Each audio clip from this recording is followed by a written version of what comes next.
ಅಸುರನ ಕೈಯಲ್ಲಿ ಪಾರಿಜಾತ ಚಿತ್ರದ ಪ್ರಚಾರಕ್ಕೆ ಬಾರದೆ ಹೆಚ್ಚುವರಿ ಹಣಕ್ಕೆ ಬೇಡಿಕೆ ಇಟ್ಟಿದ್ದಾರೆ ಎಂದು ಆರೋಪಿಸಿ ನಟಿ ರಜನಿ ವಿರುದ್ಧ ನಿರ್ಮಾಪಕರು ಫಿಲ್ಮ್ ಚೇಂಬರ್ಗೆ ದೂರು ಕೊಟ್ಟಿದ್ದಾರೆ.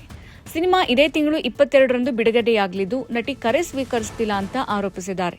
ಒಂದೆಡೆ ಹಣ ಕೊಡದೆ ತೊಂದರೆ ಕೊಡುತ್ತಿರುವುದಾಗಿ ದೂರಿ ನಿರ್ಮಾಪಕನ ವಿರುದ್ಧ ವಸುದೇವ ಕುಟುಂಬ ಧಾರಾವಾಹಿಯ ತಾರೆಯರು ಗಂಭೀರ ಆರೋಪ ಮಾಡಿ ದೂರು ನೀಡಿ ಬಹುದೊಡ್ಡ ಸದ್ದು ಮಾಡಿದ್ರೆ, ಅದೇ ಇನ್ನೊಂದೆಡೆ ಹಣ ಪಡೆದು ಪ್ರಚಾರಕ್ಕೆ ಬಾರದೆ ಸತಾಯಿಸ್ತಾ ಇರುವುದಾಗಿ ದೂರು ನೀಡಿ ರಜನಿ ವಿರುದ್ಧ ದೂರು ದಾಖಲಾಗಿದೆ. ಸದ್ಯ ರಿಯಾಲಿಟಿ ಶೋನಲ್ಲಿ ಬ್ಯುಸಿಯಾಗಿರುವ ಇತ್ತೀಚೆಗಷ್ಟೇ ಮದುವೆಯಾಗಿರುವ ಅಮೃತವರ್ಷಿಣಿ ಸೀರಿಯಲ್ನ ನಟಿ ರಜನಿ ವಿರುದ್ಧ ಸಿನಿಮಾದ ನಿರ್ದೇಶಕ ಮತ್ತು ನಿರ್ಮಾಪಕರುಗಳು ಫಿಲ್ಮ್ ಚೇಂಬರ್ಗೆ ದೂರು ಕೊಟ್ಟಿದ್ದಾರೆ. ಸಿನಿಮಾದಲ್ಲಿ ನಟಿಸಿ ಅವರು ಪ್ರಚಾರಕ್ಕೆ ಬರ್ತಾ ಇಲ್ಲ ಅನ್ನೋದು ನಟಿಯ ವಿರುದ್ಧ ಇರುವ ಆರೋಪ. ಅಷ್ಟಕ್ಕೂ ನಟಿ ರಜನಿ ನಟಿಸಿರುವುದು ಕಾರ್ತಿಕ್ ಎಂಬುವವರ ಮೀಕ್ಷಾ ಬ್ಯಾನರ್ ಅಡಿ ನಿರ್ಮಾಣ ಮಾಡುತ್ತಿರುವ ಅಸುರನ ಕೈಯಲ್ಲಿ ಪಾರಿಜಾತ ಹೆಸರಿನ ಸಿನಿಮಾದಲ್ಲಿ. ಈ ಸಿನಿಮಾದಲ್ಲಿ ರಜನಿ ಅವರು ನಾಯಕಿಯಾಗಿ ನಟಿಸಿದ್ದಾರೆ. ಇನ್ನು ಸಿನಿಮಾ ಇದೇ ತಿಂಗಳು ಬಿಡುಗಡೆ ಆಗಲಿದ್ದು ಸಿನಿಮಾದ ಪ್ರಚಾರಕ್ಕೆ ನಟಿ ಬರ್ತಿಲ್ಲ ಅಂತ ದೂರಲಾಗಿದೆ. ಈ ಚಿತ್ರವನ್ನು ವಿಘ್ನೇಶ್ ನಿರ್ದೇಶಿಸಿದ್ದಾರೆ. ಇದೇ 22ರಂದು ಸಿನಿಮಾ ಬಿಡುಗಡೆಯಾಗಲಿದೆ.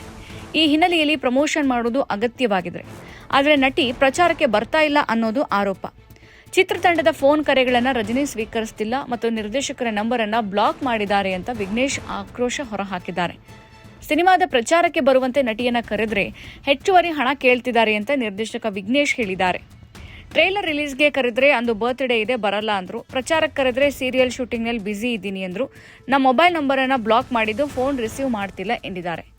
ರಜನಿ ಅವರು ಸಿನಿಮಾದಲ್ಲಿ ನಟಿಸಲು ಒಪ್ಪಿಕೊಂಡ ಸಂಭಾವನೆಯನ್ನ ಪಡೆದಿದ್ದಾರೆ. ಆದರೆ ಪ್ರಚಾರದ ವಿಚಾರ ಬಂದಾಗ 10 ಸಬೂಬುಗಳನ್ನು ನೀಡುತ್ತಿದ್ದಾರೆ. ಸಿನಿಮಾದ ಪ್ರಚಾರಕ್ಕಾಗಿ ಬರಲು ನಟಿ ರಜನಿ ಅವರು ಹೆಚ್ಚುವರಿ ಹಣ ಬೇಡಿಕೆ ಇಟ್ಟಿದ್ದಾರೆ. ಸಿನಿಮಾ ರೀಲ್ಸ್ಗಳನ್ನು ಸೋಷಿಯಲ್ ಮೀಡಿಯಾಗಳಲ್ಲಿ ಹಂಚಿಕೊಳ್ಳೋಕೆ ಕೇಳಿದಾಗಲೂ ಅದಕ್ಕೆ ಪ್ರತ್ಯೇಕ ಹಣ ನೀಡುವಂತೆ ಕೇಳುತ್ತಿದ್ದಾರೆ ಅಂತ ಇಲ್ಲಿ ಆರೋಪಿಸಲಾಗಿದೆ.